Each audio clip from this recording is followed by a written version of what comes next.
과학으로 설명할 수 없는 신비한 발견 7가지. 유레카의 순간 없이 과학자들을 몇 년 동안이나 머리를 극적이게 만드는 놀라운 발견이 있다는 것은 재밌으면서도 당황스러운 일입니다. 전문가들은 일생을 바쳐 세계에서 가장 큰 미스테리에 대한 답을 찾아다녔습니다. 하지만 그들의 발견 중 일부는 논리에 어긋나서 여전히 해답을 기다리고 있습니다. 우리 조상들은 과학자들조차 설명할 수 없는 유물을 남겼습니다. 예를 들어 보석이나 장식품이 아닌 것이 분명한 수천 개의 황금나선코일 같은 거요. 혹은 진짜 목적을 알려주는 유물이 한 점도 없는 거대한 돌 구조물 같은 것도 있죠. 뚜렷한 이유 없이 멸망한 고대 도시는 또 어떻고요. 그리고 매머드의 상어로 만든 수영하는 술록 조각상도 있죠.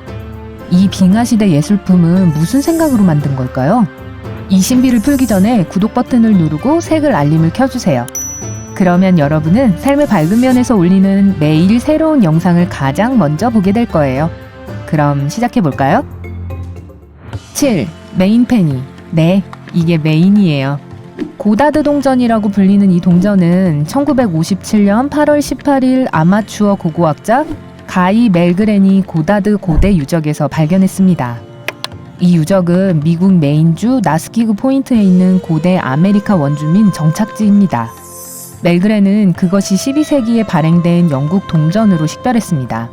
그러나 멜그렌이 사망한 지 2주 후 메인페니를 영국 동전으로 분류한 것에 의문이 제기됐습니다.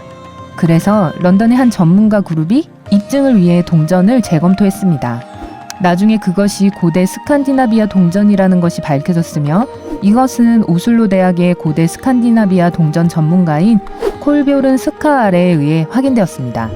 이 동전은 올라프 3세의 통치 기간 동안 1067년에서 1093년 사이에 주조됐습니다. 하지만 이 지역에서 발견된 유일한 고대 스칸디나비아 유물인 이 은화가 어떻게 미국 메인주까지 전해질 수 있었을까요? 이게 바이킹이 북미와 접촉한 첫 번째 증거일까요? 이 동전이 교환된 물건일까요? 그 해에 가짜 바이킹 유물이 만연한 것을 감안했을 때 메인페니가 사기라면 어쩌죠? 멜그렌이 일부러 헷갈리게 하려고 그 유적지에 동전을 심은 걸까요? 과연 우리가 알아낼 수 있을까요? 궁금하면 이 채널을 계속 시청해보세요. 6. 순금 나선코일. 고고학자들은 금, 은, 보석 같은 귀금속을 자주 발견하기 때문에 물건이 가득한 장소를 발견했다고 꼭 흥분하지는 않습니다. 하지만 덴마크의 보이술른대에서 거의 2,000개의 순금 나선코일이 발굴됐을 때는 아니었습니다. 덴마크 국립박물관의 플레밍 카울 박사는 나선코일 한 개의 무게가 227g이고 길이는 약 2.5cm인 얇은 필라멘트 형태라고 설명했습니다. 만들어진 시기는 기원전 900년에서 기원전 700년 사이로 거슬러 올라갑니다. 하지만 전문가들은 아직도 이 코일이 무엇에 쓰인 것인지 모릅니다. 보이술른대 지역은 청동기 시대 유물이 많이 나오는 곳입니다.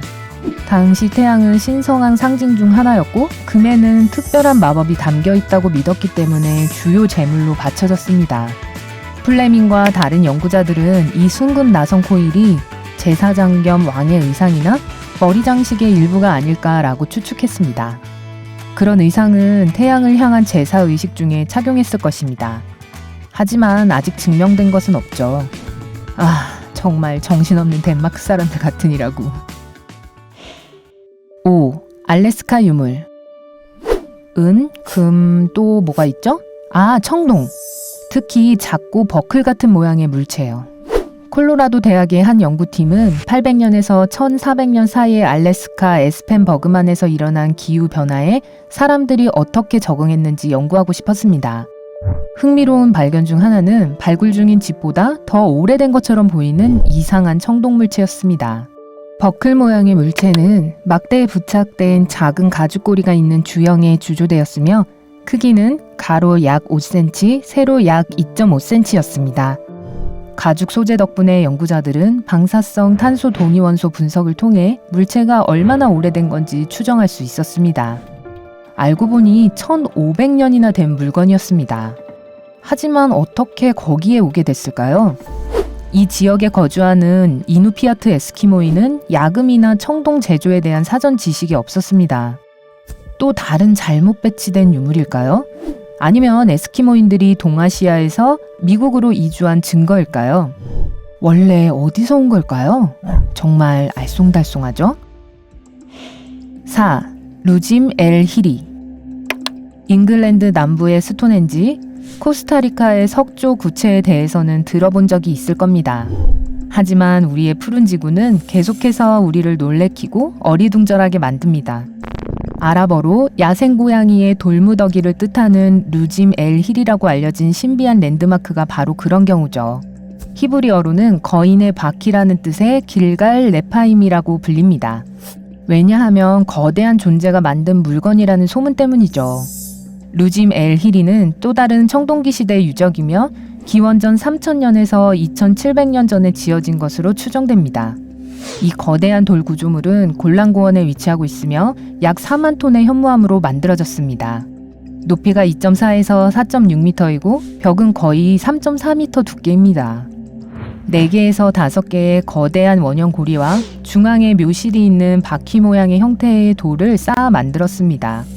하지만 정말 묘실일까요? 과학자들은 확신하지 못합니다. 왜냐하면 그 안에서 시신이 발견되지 않았거든요. 무덤은 비어 있었는데 아마도 도굴꾼들에게 약탈당했던 것 같습니다. 안토니 아베니 교수와 요나단 미즈라이 교수의 1998년 연구 프로젝트를 바탕으로 하면 이 유적은 중앙 저장시설, 방어용 울타리, 제사장소, 매장단지 또는 천문학 관측센터 등으로 추정됩니다. 그러나 진정한 목적과 만들어진 시기는 여전히 논쟁거리입니다. 3. 모헨조다로. 고고학자들이 고대의 정착지를 발견할 때마다 가장 먼저 떠오르는 질문은 주민들이 어떻게 그리고 왜 사라졌는가입니다. 약 1세기 전에 파키스탄에서 모헨조다로가 발견된 후부터 지금까지도 과학자들은 여전히 이 질문에 대한 답을 모릅니다. 그들이 알고 있는 것은 모헨조다로가 기원전 2500년경에 지어졌으며 고대 도시가 그보다 앞서 존재했었다는 정도입니다. 모헨조다로에는 잘 계획된 거리, 배수 시스템, 공중 목욕탕, 구운 벽돌 구조물이 있었습니다. 그리고 주거용 주택에는 심지어 욕실까지 있었습니다. 내셔널 지오그래픽 기사에 따르면 모헨조다로에는 중앙정부의 존재나 왕이나 여왕이 있었다는 증거는 없었지만 그 위대함은 고대 로마와 견줄만 하다고 합니다. 그리고 인더스 문명에서는 가장 중요한 유적 중 하나입니다. 풀리지 않는 수수께끼는 기원전 1900년에 어떻게 주민 약 4만 명의 도시가 쇠퇴 혹은 붕괴했는지입니다. 홍수, 질병 또는 화재 때문이었다는 이론이 있었습니다. 하지만 영국의 고고학자인 모티머 휠러경이 도시가 침략당해서 주민들이 인도 아리안에 의해 학살당했다고 결론 내렸습니다. 영국의 고고학자 폴 바니 쓴 뼈에 새겨진 역사에 따르면 거리와 집에서 40개가 넘는 뒤틀린 해골이 발견되었다고 합니다.